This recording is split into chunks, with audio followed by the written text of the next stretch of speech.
following program, The Russ Belville Show, is intended for responsible adults only. We advocate to the repeal of marijuana prohibition for adults. We discuss the science, culture, and controversy about America's marijuana laws. We do not advocate any illegal activity and encourage all listeners to learn their state and federal marijuana laws.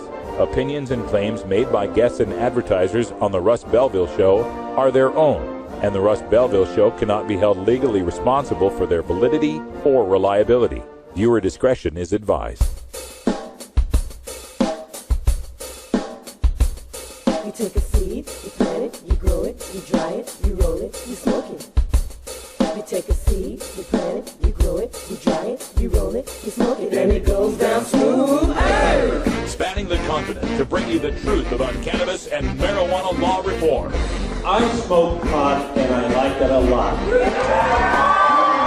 From the promise of legalization. And I think that we need to rethink and decriminalize our marijuana. To the agony of prohibition. One major responsibility is to encourage people to use less drugs. The Russ Belville Show, the voice of the marijuana nation.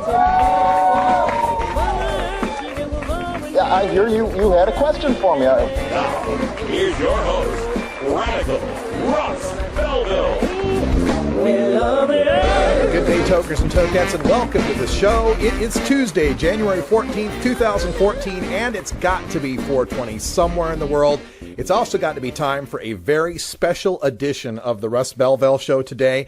My good friend, my one non-pot smoking friend, Kevin Sabet, that's right, Kevin Sabet from Project Sam, is here in the state of Oregon. He's testifying today in front of a whole bunch of cops. They're having some sort of law enforcement gathering, and he's speaking at that gathering just today, I believe. And on Friday, he'll be down in Salem, Oregon at our state house testifying in front of a House committee to try to convince them to not legalize marijuana. Well, you know, I got something to say about that. In fact, I got so much to say about it that I've put together a slideshow of testimony that I will be sending to the committee members in the legislature and sending along copies with some of my friends in activism to be there in Salem on Friday. And today, I am going to deliver that PowerPoint presentation to you in full throughout the rest of this hour. So our regular news and music and all of that will be suspended for the day. Sorry, Electric Bob, I know if you're listening out there, no music for the day because we've got nothing but Sabet bashing for today's show. So make sure you stick around for that. And then in hour two, we'll get to some of our regular topics. So stick around. We got plenty of Reefer Madness coming up and all the facts, charts, data, reason, science, logic, and sound bites you need to defeat Kevin Sabet when he comes to your town. This is also available for download at our 420 radio shop if you'd like a copy for yourself. Stick around. The Sabet bashing is next.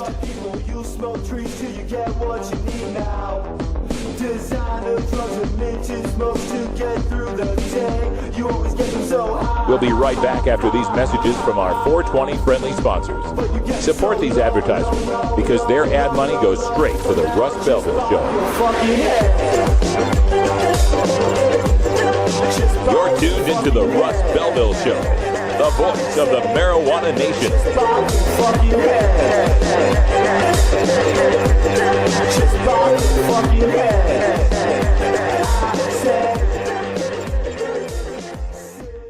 I'm Radical Russ Belville, and I want to thank you for listening to 420 Radio. We couldn't survive without you and our sponsors, and I'd like you to check out one of our prime sponsors, the National Cannabis Coalition. I've been working with NCC since June of 2012, and I'm proud to be part of the team they have assembled.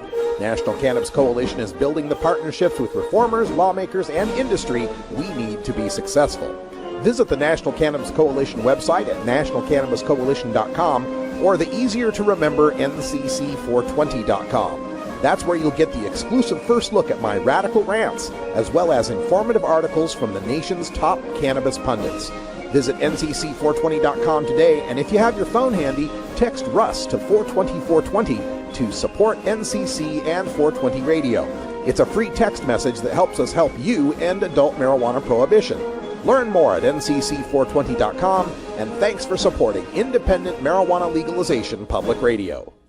420 Radio, your ticket to the Boston Freedom Rally. The law offices of Omar Figueroa would like to remind you to stand up for your rights. Please do not give up your precious liberties. There's nothing wrong with standing up for our constitutional rights, and in fact, it's the best way to honor the Constitution that recognizes our natural rights. Treat law enforcement with respect and respect the Constitution by standing up for your rights.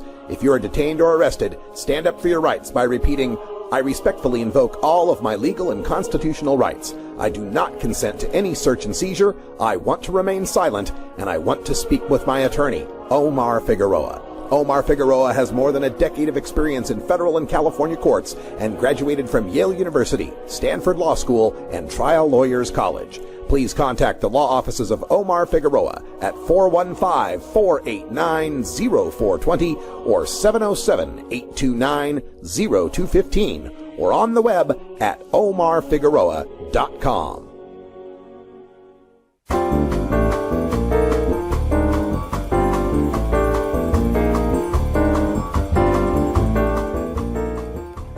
This is your 420 Radio News special for Tuesday, January 14th, 2014.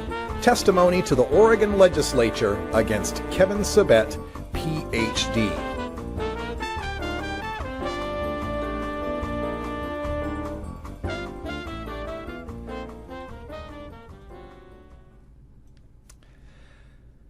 All right, so this presentation is known as a rebuttal to Kevin Sabet, Ph.D., analysis and rebuttal for the third way, kinder, gentler drug war strategies advocated by Kevin Sabet and Project SAM.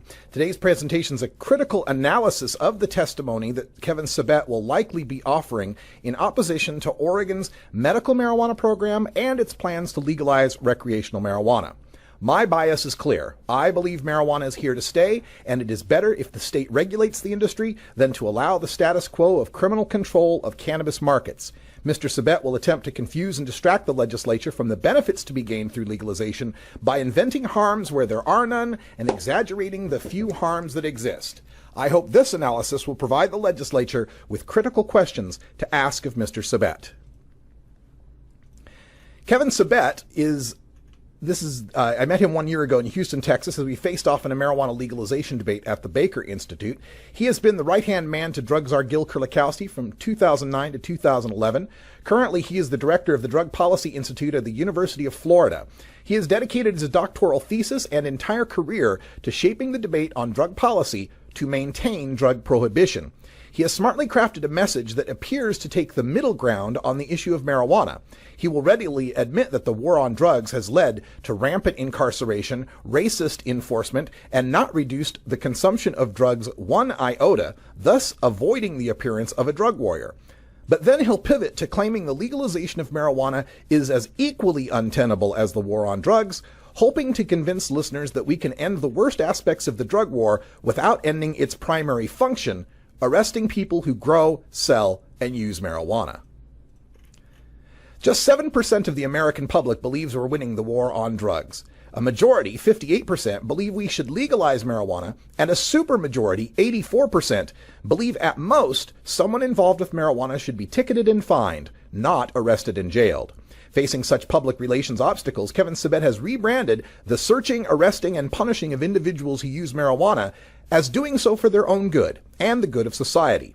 I call this the kinder, gentler drug war, and it seeks to funnel the pipeline of marijuana users who are caught to expensive mandatory drug rehabilitation they neither want nor need. That means we would reject either extreme dichotomy, and that's what Project SAM is about. On the one hand, old policies of incarceration and prohibition, but on the other hand, what is sort of being rebranded as new, but is not new, legalization. This is a straw man dichotomy that is being set up by Kevin Sabet. The idea is to present our argument in a false manner in order to make it easy to defeat.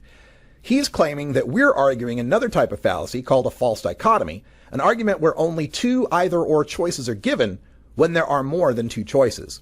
Kevin knows only 7% of the public believes we're winning the war on drugs, so he demonizes that and legalization in the same argument. Then Project SAM can ride in like the cavalry with reasonable middle ground solutions, allowing people who are turned off by the drug war but wary of legalization a campaign to rally around. But the fact remains that Kevin Sabet would still use cops and courts to process marijuana users into expensive rehabs, some that might be paid by the Oregon Health Plan, and he would change nothing about the arrest and incarceration of marijuana growers and sellers. The taxing of marijuana has become one of the most popular reasons why people who don't smoke marijuana support legalizing it. Kevin Sabet needs to paint that tax revenue as a false hope. He wants to confuse the listener by conflating the costs of legal alcohol and tobacco with legal marijuana. If you're not paying attention to how much marijuana prohibition is costing us, you might be convinced that we can't afford to legalize marijuana. This is a little shell game I like to call the Sabet conjecture, the idea that we'd all be better off not making any tax revenue off of marijuana sales.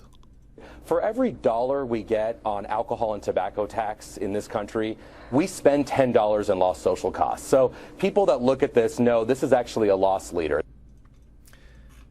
This is a logical fallacy of the false analogy.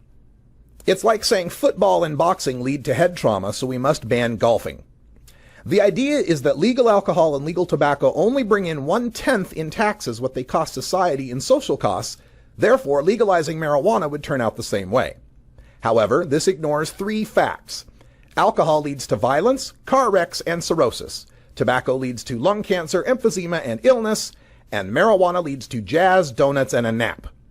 Number two, marijuana already exists. Marijuana legalization doesn't suddenly create costs from marijuana that we aren't already paying while bringing in no tax revenue at all. And number three, we're spending tax money trying in vain to stop it. How much more social costs would we suffer if alcohol and tobacco were prohibited? And in a state like Oregon with no sales tax and public reticence to raising existing taxes, wouldn't a marijuana tax be a welcome thing? The quick debunk of the Sabet conjecture is to simply say, yes, alcohol and tobacco cost more because they are toxic and addictive. Whatever marijuana costs, we're paying that now and bringing in zero tax money and spending billions trying to stop it. For backup, you can turn to this study from the Center for Addictions Research in British Columbia. They found in 2002 that one tobacco smoker cost Canada $822 per year in healthcare costs. An alcohol drinker cost $165. A pot smoker cost $20. Meanwhile, Canada spends $328 per pot smoker on prohibition enforcement. So sure, alcohol and tobacco bring in less money than they cost, but a drinker costs 8 times more and a smoker costs 40 times more than what a pot smoker costs. Certainly, we can find a way to make $20 in taxes a year off of a pot smoker. The lottery, we've heard about it for gambling, we've heard about it for tobacco, we've heard about it for alcohol. This is a strange distraction that Kevin Sabet has offered lately to complain that campaigners promised big tax revenues for schools with the passage of state lotteries. But digging a little into these complaints finds that they concern the distribution of lottery proceeds, not that the lottery wasn't bringing the state any tax money. One might ask Kevin Sabet if he preferred we return to the era of running the numbers, where teens earn $1 or $2 collecting lottery bets for the rackets run by the mob, or if we're better off with state lotteries that are well run and put some money back into help for problem gamblers. Another tactic used by the kinder, gentler drug warriors is guilt by association. The idea of taxing marijuana has become popular as states are struggling to balance budgets. The prohibitionists want the people to think the cost of these tax revenues will be too great to bear. By bringing up the specter of big tobacco, prohibitionists have a frame to play in where the tax revenue we receive from tobacco costs us in addiction and death, allowed an industry to lie for decades about the harmfulness of its products, and created a market that preys on children. Then, the fear of big tobacco can be transferred onto a straw man of big marijuana to fear. It's already in 18 states. It's going even further. And before we know it, we're going to wake up one day and we're going to have another tobacco industry. It's going to be called the marijuana industry. We already know what big tobacco did to our kids. Joe Camel targeting kids. Have you seen this camel? Joseph, or Joe Camel, is a 6'2" brown-haired anthropomorphic dromedary, last seen wearing Tom Cruise's sunglasses and Don Johnson's Miami Vice wardrobe. He has been missing since 1998. along with his associate, the Marlboro Man. He used to be found hanging out at the NASCAR Winston Cup Racing Series and was last seen in magazine and television advertisements in the 20th century. Let's look at our cigarette policy over the last 80 years and not forget what happened. We had big tobacco, peddling tobacco, saying, first of all, it's medicine. You know, in the 50s, tobacco was medicine. It's pretty interesting now with marijuana. They downplayed the harms to kids. They actually make money off of addiction. That is no model for marijuana. This is another example of the false analogy that big marijuana would be just like big tobacco. We can agree to some of the harms we saw from big tobacco, like marketing to kids, and point out how that makes a perfect guidebook for what not to do as we legalize marijuana. Then point out that big tobacco had to lie about its product because its product is toxic and addictive. This would also be the time to point out that in 2006, Dr. Donald Tashkin, working for the National Institutes on Drug Abuse, studied marijuana smoking over 30 years of use to find a link to lung cancer, and not only did not find a link, but found that pot smokers had less incidence of head, neck, and lung cancer. Since we learned all those lessons from 80 years of big tobacco, why wouldn't we strictly regulate marijuana marketing from the start of the industry? I think it'll be a mess with our First Amendment to allow marijuana legalization. We didn't have a First Amendment, we could maybe talk. In 1965, the Federal Cigarette Labeling and Advertising Act required warning labels on cigarette packs. In 1967, the FCC required TV stations to run anti-smoking spots for free. In 1970, the Public Health Cigarette Smoking Act banned the advertising of cigarettes on television and radio and added warnings to print ads. In 1984, the Comprehensive Smoking Education Act mandated more warnings on all advertisements. In 1997, we sued Big Tobacco, and from that, the Tobacco Master Settlement Agreement banned outdoor, billboard, and public transportation advertising of cigarettes in 46 states. It also prohibits tobacco advertising that targets young people, the usage of cartoons, such as the Marlboro Man or Joe Camel in particular. And in 2010, the Tobacco Control Act required all audio and video ads to contain no music, no sound effects, no images, and no color. Yet, we still have a First Amendment, and all those acts are constitutional. Big Tobacco doesn't tell us what big marijuana will be, but we can take a look at what big marijuana is like right now. We can have a big marijuana that, like big tobacco, pays taxes, creates jobs, and settles its disputes in courtrooms with lawyers. Or we can keep the current big marijuana that launders money, corrupts police, and settles its disputes with plata o plomo, a bribe or a bullet. The marijuana market is never going away, and Kevin Sabet's Project Sam proposals do nothing to address the market, leaving it to the murderous Mexican terrorists who traffic marijuana, the underground domestic growers who don't pay taxes and sully state forest lands, and the teenage marijuana dealers who take the best paying job on the streets.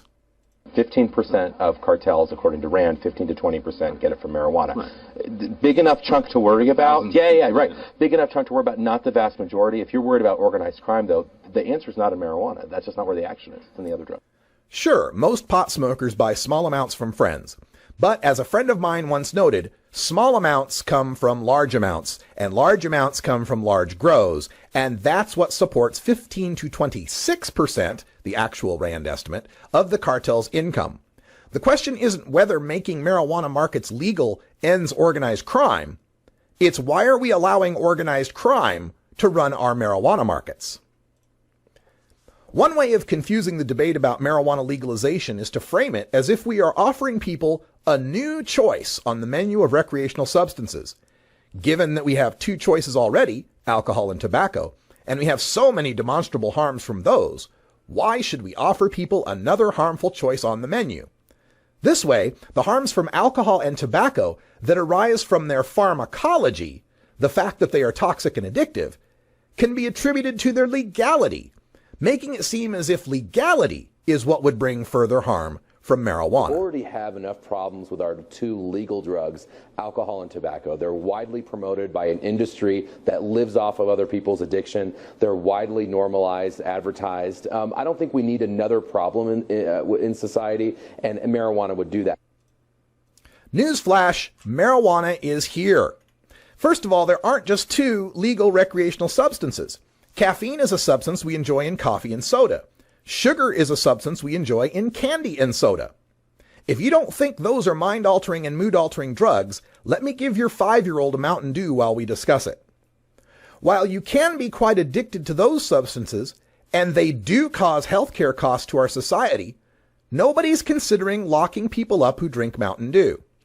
Second, we're not talking about introducing a brand new drug that nobody's ever seen before. Marijuana's here and 26 million people are using it. The only question is who controls and benefits from the market, criminals or taxpayers? We see prescription drugs today are legal and they're available. Alcohol is legal, available, and so is tobacco. And we're doing a pretty bad job of preventing and treating those 3 legal drugs. An interesting bit of framing by Project Sam is to paint legalization as a hopeless option.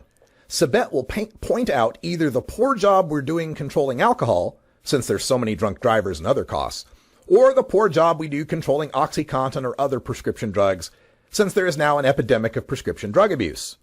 For this, fall back to the point that those drugs are incredibly addictive and have massive withdrawal effects. Comparing marijuana to OxyContin is like comparing apples to, well, OxyContin. More people are arrested for alcohol offenses every year than all drugs combined because more people use alcohol and it's much more prevalent. Lately, Kevin Sabet has been confusing people by pointing out how many more arrests there are for alcohol violations. This is a continuation of the hopeless option false analogy, the idea being that legal marijuana wouldn't save any law enforcement money because there'd be more arrests for legal marijuana than prohibited marijuana. Of course, for this to be effective, you must ignore that many alcohol arrests are for actual crimes like DUI or assault that are caused by alcohol and would exist even under prohibition. And other arrests are for violations like underage possession or selling to minors that are the whole reason for having regulations in the first place. 27% of Americans still smoke. 1 out of 4 Americans. Over 55% of Americans drink. How many people smoke marijuana? Our household surveys say about 8% of people are regular users. So, something about illegality does drive use down. This is the logical fallacy of post hoc ergo propter hoc, meaning, since this happened, then that happened, this caused that. The fact that alcohol and tobacco are popular and legal does not mean they are popular because they are legal. The fact that marijuana isn't as popular isn't because it is prohibited. For example, it's more prohibited than cocaine and meth, but far more people smoke pot. Again, remember that alcohol and tobacco are highly addictive. That's part of the reason so many use those. Marijuana use has become more popular over the past 4 decades, even though it's illegal. And whether there are more marijuana smokers after legalization is irrelevant without considering how many of them are choosing marijuana over alcohol or prescription medications and how much net good that will accomplish. So this notion that we're going to give the green light of permissibility for people to think, oh, it's harmless, go ahead and experiment. Now, we know kids have access to this anyway, but we shouldn't be adding fuel to the fire. Cigarette smoking may be the greatest example of the use of strict regulations, public education, and social pressure to reduce the harms from drug use. An activity that used to be commonplace in restaurants, boardrooms, and airplanes is now one that is prohibited nearly everywhere indoors and relegated to special zones outdoors. Cigarettes that used to be easy for kids to buy or steal are now placed behind locked counters where adult cashiers consistently check for proper ID. The glamour and cool of the cigarette smoker has been replaced with public service campaigns that portray the shocking health effects from smoking. This has been successful despite nicotine being one of the most addictive drugs, despite the fact it's sold by massively profitable corporations, and despite the fact that it's available to people at age 18 in most states. So much so that today, more high school seniors have tried smoking marijuana than have tried smoking tobacco. We know that when drugs are legal, they're cheaper, they're more available, then they're promoted. Since 1981, the price it costs for a pure gram of heroin, adjusted for inflation, has dropped over 80%. The price of cocaine has dropped 80%, and crack cocaine has dropped 60%. Since the government started tracking meth in 1986, its price has dropped almost 60%. The only drug that got more expensive over 3 decades of prohibition was marijuana, which increased over 80% in price. And drugs are more potent now. Cocaine and meth are more pure, heroin's more than tripled in purity, and marijuana potency has more than doubled.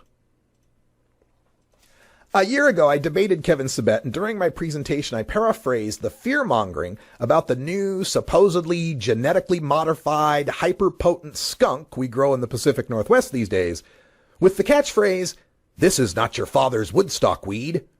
Unfortunately, Kevin Sabet has latched onto that and is using it to frighten the baby boom generation, so their positive experiences with marijuana won't apply to this new, super-potent marijuana. I mean, we know that today's marijuana is not your marijuana of the Woodstock days of what people might have smoked in their dorms pretty harmlessly in the 60s or 70s. It's 5 to 7 times more potent. This is Kevin Sabet's own PowerPoint slide from a presentation he gave a few years ago. It shows the average potency in seized marijuana from 1983, where it was around 4%, to 2009, where it was around 10%. That's over 2 times more potent, but not 5 to 7 times more potent. By his measure, we're supposed to believe they were smoking 1.4% to 2% ditchweed at Woodstock.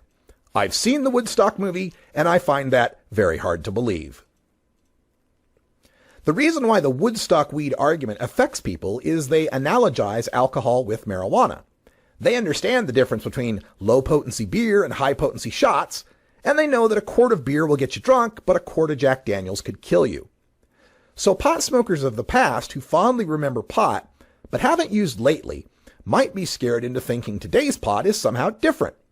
Point out that there has always been Sinsemilla, Acapulco Gold, Maui Wowie, Panama Red, etc. And the difference is with Woodstock weed, you used to smoke 2 or 3 joints to get high. Today you smoke 2 or 3 puffs to get high. That means less harmful smoke, but no different high. One of the only points the drug warriors have left that resonates with the public is called "What About the Children?" or WOTC. Nobody wants kids smoking pot, even we agree to that. With WOTC, we need to show how maintaining marijuana prohibition is what truly puts the children at risk, and legalization is what will protect them. We know that 1 out of every 6 kids that try marijuana will become addicted to it, okay? That's not 6 out of 6, but that's probably something and plenty to worry about. This is one of Kevin's latest sound bites, and it requires careful debunking. Indeed, some teens who get heavily into marijuana experience dependence issues. But that is the case now under prohibition. I'd like to ask, should we return to alcohol prohibition because some kids turn out to be alcoholics? Then the pivot. If marijuana is something we want to keep from kids, shouldn't we put it in adults-only stores and check kids for ID? As it is today, under prohibition, 4.4 million kids have tried pot, and 44% of them know a drug dealer at school who very rarely offers cigarettes and alcohol, because there's little profit in them and they're harder to get. Large majority of kids, when surveyed, express how easy or fairly easy it is to buy pot, and much easier than buying cigarettes or tobacco, or alcohol or tobacco, excuse me. Kevin Sabet will respond to this with figures about how many kids can more easily access alcohol and tobacco by theft, adult straw purchasers, and fake IDs than they can marijuana, but he will never suggest that prohibition of booze and smokes should be the answer to that, instead of better security, punishing adults who furnish kids with booze and smokes, and awareness campaigns for parents. When I was in high school in the 80s, over 90% of high school seniors had taken an alcoholic drink in their lifetime. That's the top blue line. Over 70% of my peers had smoked a cigarette, the middle red line. And even though I wasn't one of them, over half of my classmates had tried smoking pot, the middle light green line. Now, after 20 states have passed medical marijuana and 2 states have legalized, far fewer kids do any of those drugs. Lifetime drinking has dropped from a high of 93.4% down to just 70%, partially thanks to a 21 drinking age and stricter carding. Lifetime tobacco use has dropped from a max of 75.8% to an all-time low of 40%, partially thanks to killing Joe Camel and making smokes harder to access. And marijuana use is lower now at 45% than the high of 60.4% in 1979 or the modern high of 49.6% when California passed medical marijuana. And monthly 12th grade use of marijuana, the bottom dark green line, has remained between 18 and 23% for the entire medical marijuana era. I get that only 1 out of 6 kids who try pot will become addicted to it, okay? I get that 5 out of 6 actually won't have that many problems. But I'm very concerned about that 1 out of 6 because they cause the problems, they cause the social costs, they cause the IQ drop, they cause the car crashes. And so our policies, I think, should be focused on that 1 out of 6 that can't handle it. One way to puncture any marijuana policy argument is to repeat it with alcohol in place of marijuana. I get that kids who try alcohol have a 4 times greater risk of becoming alcoholics, okay? I get that most kids who drink won't become alcoholics. But I'm very concerned about the 15% of people who become alcoholics because they cause the problems, they cause the social costs, they get into fights, they cause the drunk driving. And so, we should arrest and force them into treatment? We should force any adult into treatment that we catch with a beer? Heavy persistent use leads to significant IQ loss among young people. Yes. But in Oregon, where there's medical marijuana... Sorry? Heavy persistent use leads to significant IQ loss among young people. This is a recent study that has been heavily criticized, but never mind that. It's not our job to argue that marijuana use is safe, especially for kids. We're not arguing about legalizing marijuana use for kids. We're talking about putting marijuana in adults-only stores and checking kids for ID. Whatever harms there may be for kids using marijuana exist now under prohibition, and Kevin Sabet argues for maintaining that criminal prohibition for adults. But in Oregon, where there's medical marijuana, kids can get a license. Here are some videos of 7-year-old, at the time, Michaela Comstock from my show. She is battling leukemia and uses medical cannabis oil capsules to deal with the nausea and pain. An hour earlier, she had a chemotherapy session. During the interview, she is munching down on some French fries. My favorite food is apples and bananas. Oh. You know, there's a song about apples and bananas. Have you ever sang that song?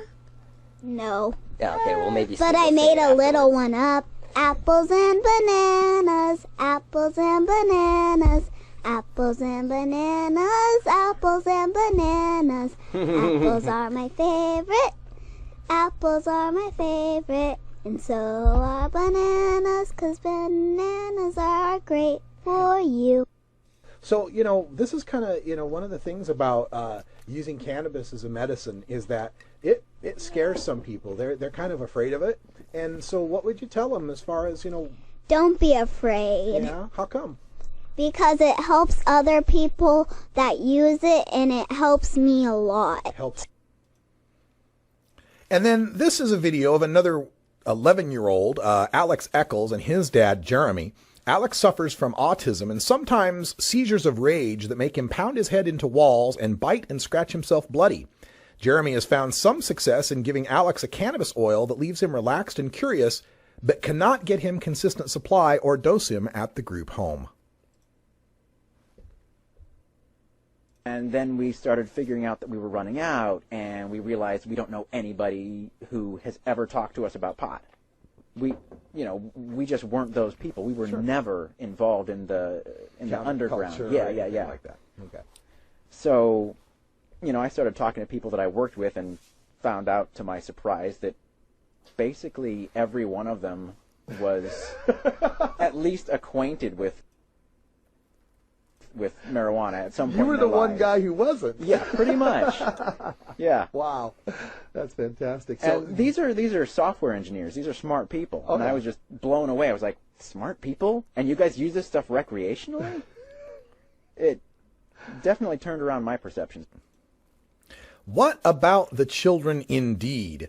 This is one of the most powerful frames our opponents can use because it activates a natural instinct to protect our young that overrides rational higher thought processes. Keep reminding the listeners that any harms they are conjuring about children and marijuana exist now because of the marijuana prohibition.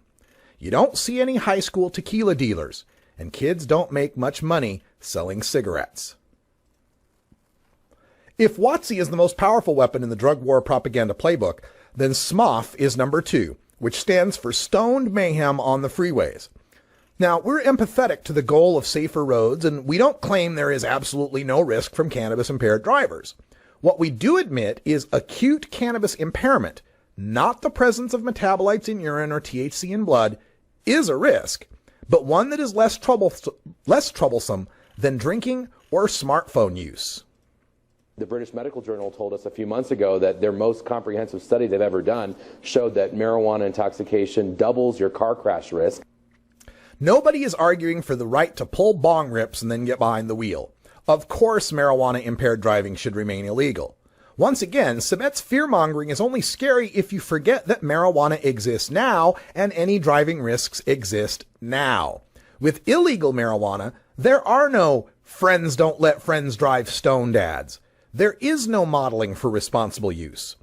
As for that British Medical Journal study, it mentions that alcohol drivers are a much greater crash risk than cannabis drivers. It also is the kind of study called a meta-analysis that synthesizes many other previous studies that are wildly inconsistent with one another and ignore potential confounders, like the fact pot smokers tend to be young males who also tend to have the greatest crash risks. In 2013, a study published in the Journal of Accident Analysis and Prevention found that among all drugs, legal and illegal, marijuana had the least odds risk for an accident. This study compared all alcohol drivers, not just the 0.08 blood alcohol drivers from the British Medical Journal study. Dr. Guoha Li, lead author of the study, said, quote, "I would say even though there are risks associated with the use of marijuana, it seems to be not as big as other drugs like depressants, stimulants, and other narcotics." While SMOF conjures up roadways littered with the wrecks of pot-smoking drivers, in truth, our roadways have never been safer. In 1994, over 1.7 people died in crashes per every 100 million miles driven in the United States. In 2011, that number was 1.1, a drop of 36%. Fatal crashes in Colorado and Washington have declined 45% and 41% respectively. Oregon has seen fatalities fall from 1.91 in 1995 to 0.99 in 2011, a drop of 48%. Correlation is not causation. Cars have become safer, for instance. But if the rapid spread of medical marijuana since 1996 has caused a greater chance of accidents, we're not seeing that reflected in the national traffic statistics.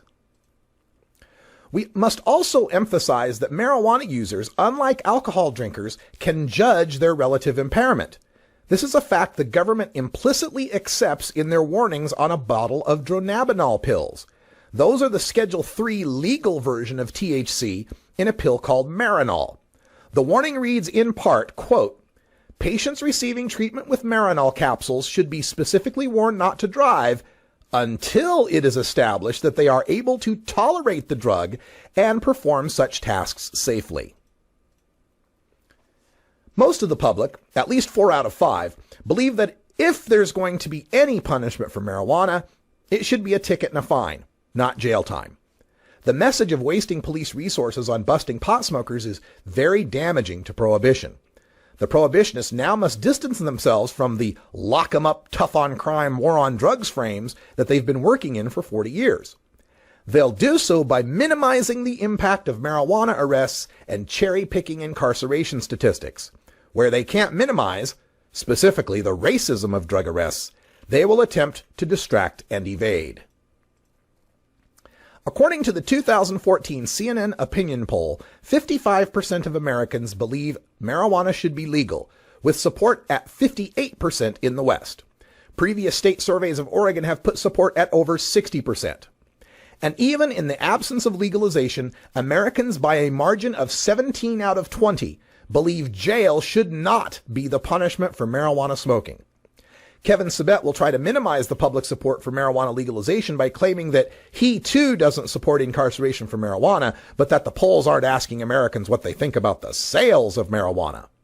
Well, this same CNN poll found 55% support for legalization and 54% support for sales. Yeah, we're not jailing Let's show a map here because users. we have Sure. 18 states. We're not jailing marijuana users. Here are a couple of examples from Kevin's PowerPoint presentation that illustrate this strategy of minimizing marijuana arrests. I've added the bullet points in red. In this example, he explains how very few people are in state prison only for marijuana possession. But 0.7% of the state prison population of 1.3 million works out to 9,177 people doing time for marijuana possession alone. Additionally, according to the Human Solution, an advocacy group, 25 Americans are serving life behind bars for sales activities that are now legal in Colorado and Washington. Naturally, Sabet's statistic is only telling half the truth. Indeed, very few people are coded into the Bureau of Justice Statistics as being in prison for marijuana possession alone, because many people who are caught possessing marijuana are sentenced under another statute that punishes possession in certain circumstances more strictly. For example, if you're on probation for a stick-up robbery from 2002 and you're caught with a joint, you're sent back to prison under that robbery charge, not the pot charge. This list is also useful when Kevin attempts to minimize the few in prison by saying they've pleaded down from more serious crimes. Yes, more serious crimes like growing or selling marijuana. The war on drugs is a horrible analogy. It's actually an analogy the government hasn't used for years. Right. The tactics have remained the same. We just don't call it a war on drugs anymore. Well, actually, there has been a recent shift over the last few years to a public health balanced approach. This is a comparison of the drug war budgets during the last term of George W. Bush and the first term of Barack Obama. In the red bars, we have the funding for treatment and prevention, and in the blue, we have law enforcement, interdiction, and international. Comparing terms, Obama has increased drug war funding by $11 billion and maintained a 3-to-2 tilt in favor of law enforcement over treatment. There is no shift.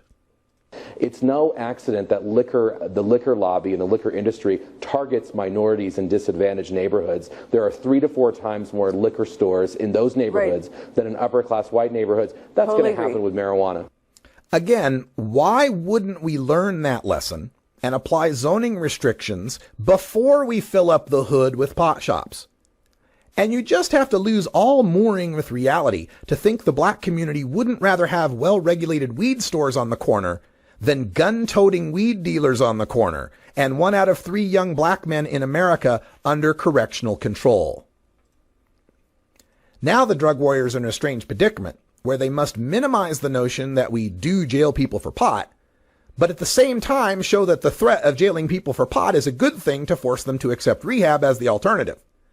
The key to unraveling this talking point is to demolish their implicit assumption that all use of marijuana is abuse, and all abusers are sick people who need treatment. Things like drug courts, which actually use the power of the criminal justice system to get people to treatment, and if they successfully complete treatment, they don't end up going to jail or having a criminal record. Kevin Sabet's goal is to pivot from a punitive incarceration for marijuana, which is increasingly unpopular, to a drug court model that diverts marijuana smokers to drug rehab with the threat of punitive incarceration if they relapse. Marijuana arrests and rehab admissions have increased along with the implementation of drug courts. Rehabs are less expensive than housing prisoners, and placing a lot of marijuana smokers there who don't have addiction problems, as most don't, boosts the success rate statistics of these rehabs in courts. It's amazing how effective your rehab programs are at stopping pot smokers if you give them the constant urine tests and threat of jail. That doesn't mean that we can't reform our current marijuana laws, make sure people with small amounts of possession on their record, for example, are not stigmatized, make sure they can get a job in the future so they can actually exit the illicit economy, give them a lot of opportunities. Most people who are busted for marijuana aren't benefiting from the illicit economy. 88% of all marijuana arrests are for possession. The 12% engaged in the illicit economy benefit greatly from the profit and prohibition, which will still be there whether the buyers get rehab or jail. According to the government's treatment episode data set for admissions, marijuana users make up 1 out of every 5 people in rehab who are admitted for marijuana as a primary or secondary substance.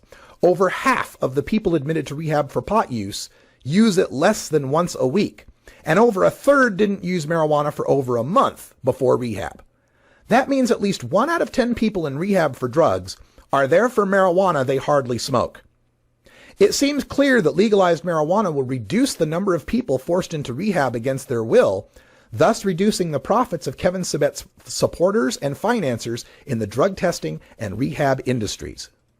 I'm not saying we need to arrest and jail marijuana users for long amounts of time, but having some kind of stigma on the actual use itself while also getting treatment and intervening on early use. Again, according to the treatment episode data set for admissions, only 13% of the people who were in drug rehab for marijuana alone admitted themselves to rehab.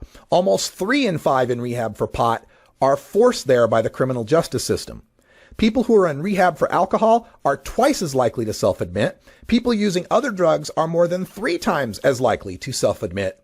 And less than 1 in 4 for other drugs are forced into rehab by the criminal justice system. California's passage of Prop 215 in 1996 and the subsequent passage of medical marijuana laws in 20 other states and D.C. is a big hurdle. But now that Colorado and Washington have legalized marijuana, Kevin Sabet must cherry-pick data to paint their laws as disasters. This must be exceptionally difficult when TV shows lines of people waiting patiently as the snow falls in Denver to peacefully buy some marijuana in a safe, professional store. Kevin Sabet has to show how $5 million in the first week of sales in Colorado isn't worth taxing in Oregon. A report by the Washington State Patrol got a lot of press last month when it showed 745 positive THC tests of drivers in the first 6 months, compared to an average of 1,000 per year for the past 3 years. This fails to account for the fact that the I-502 legalization law created an unscientific per se DUID limit of 5 nanograms of active THC per milliliter of blood, thus providing Washington State Patrol a definable target for increasing DUI arrest totals. Washington State Patrol is now ordering blood tests in suspected DUI cases where they hadn't before. This is borne out by the fact that Washington State Patrol is not stopping more people for suspicion of impaired driving, still averaging about 20,000 stops a year. So the patrol isn't witnessing more impaired driving. And as we saw earlier, driving fatalities are falling at a greater rate in medical marijuana states than non-medical marijuana states. Washington's Target Zero program shows that there were 301 impaired driving fatalities in 2006. By 2011, after much greater liberalization of medical marijuana in Washington, there were just 199, a reduction of 50%.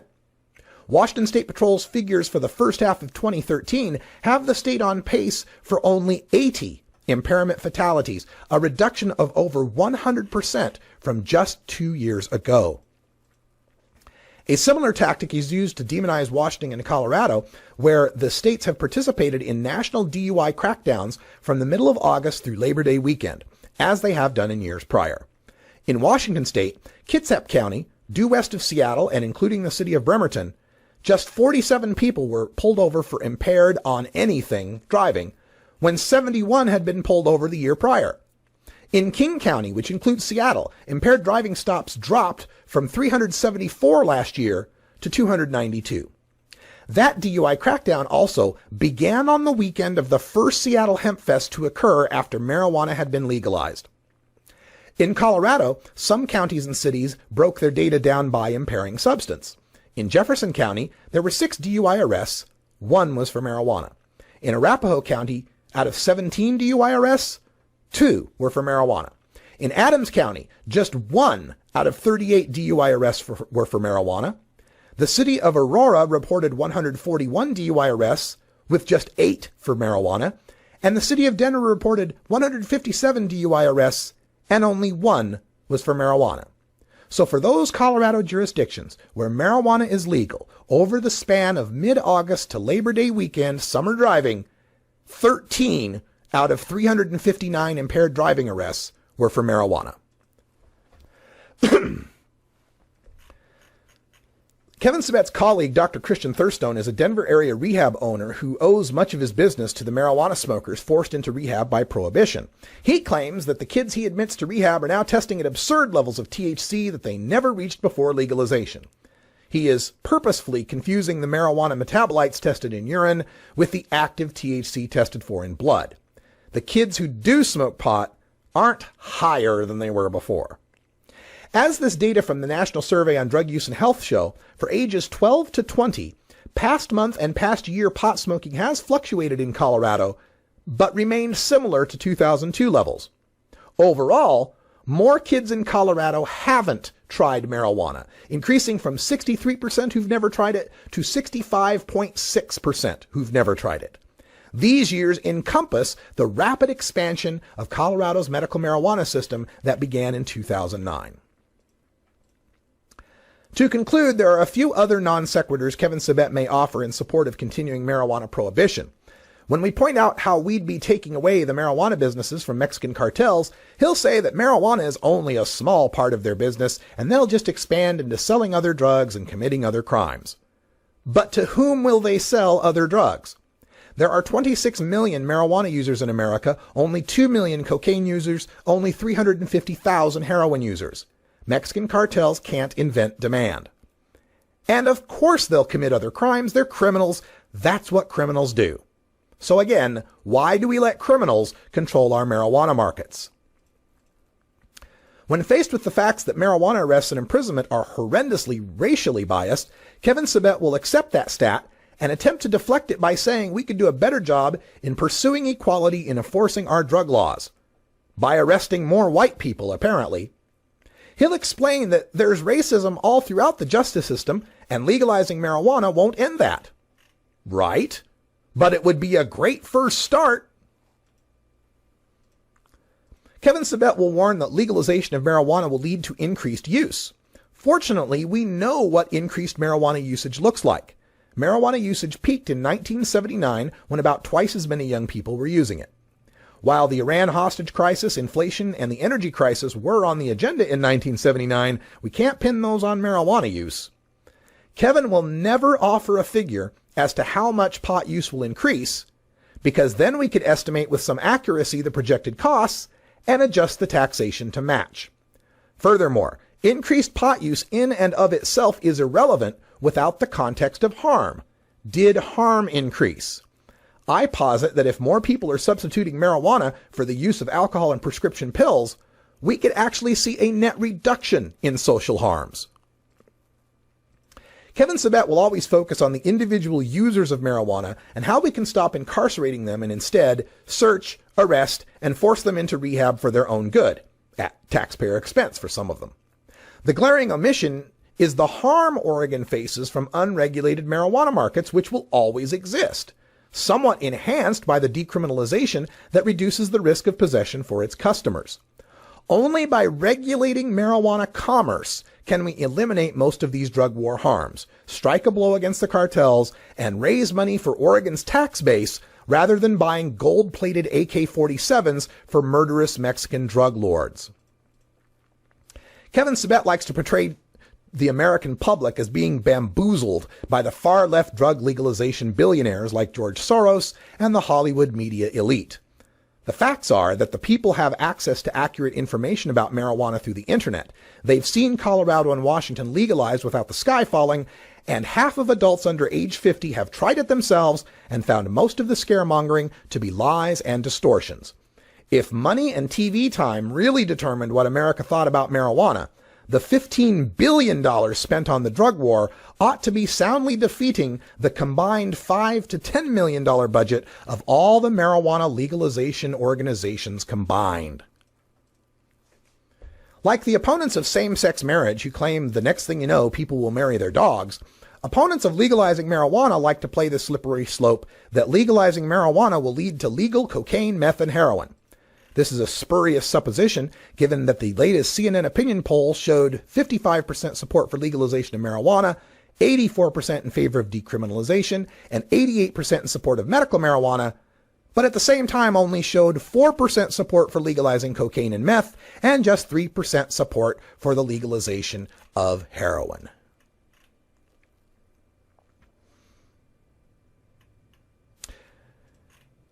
The other problem for Kevin Sabet and his people is the use of medical marijuana. He may say something about that here in the state of Oregon. So I'd like to point out.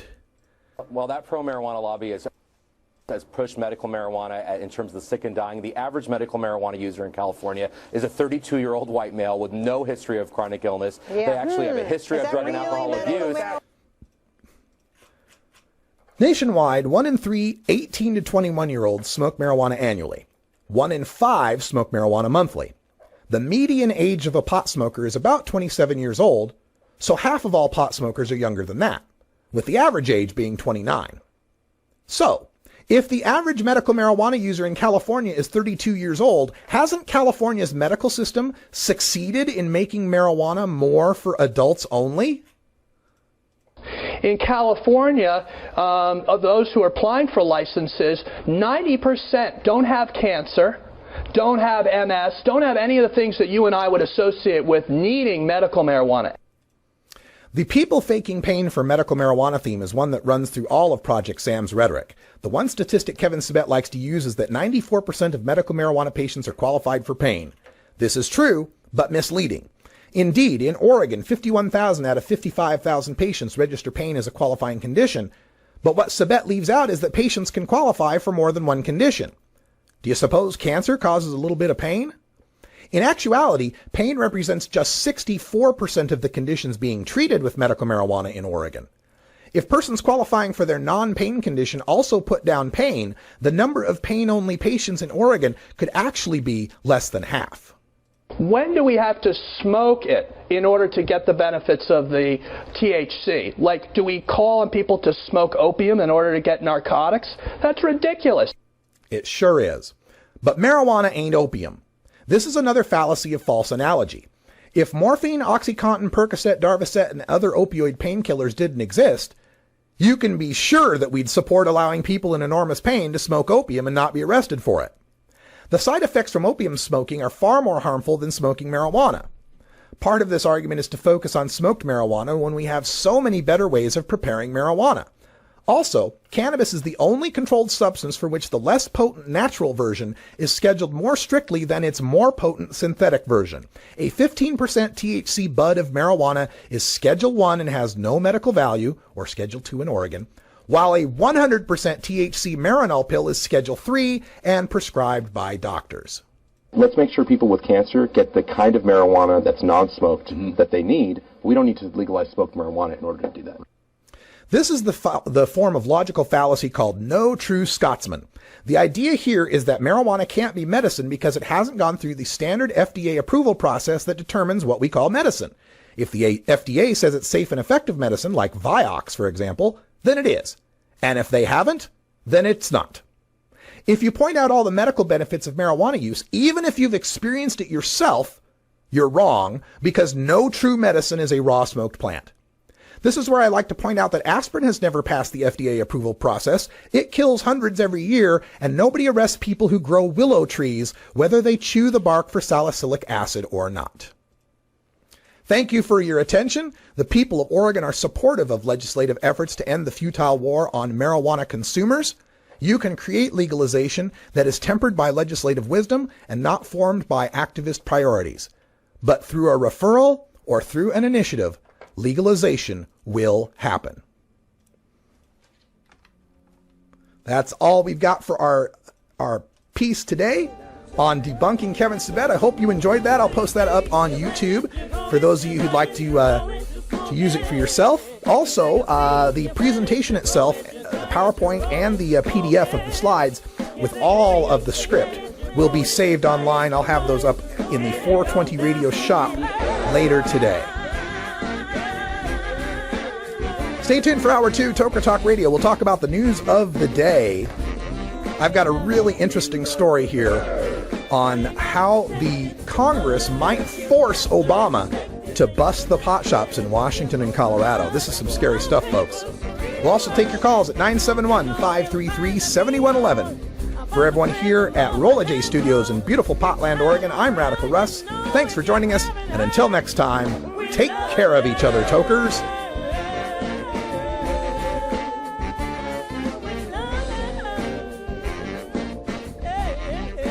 This is the Russ Belville Show. The Russ Belville Show is blogging and podcasting daily at radicalruss.com.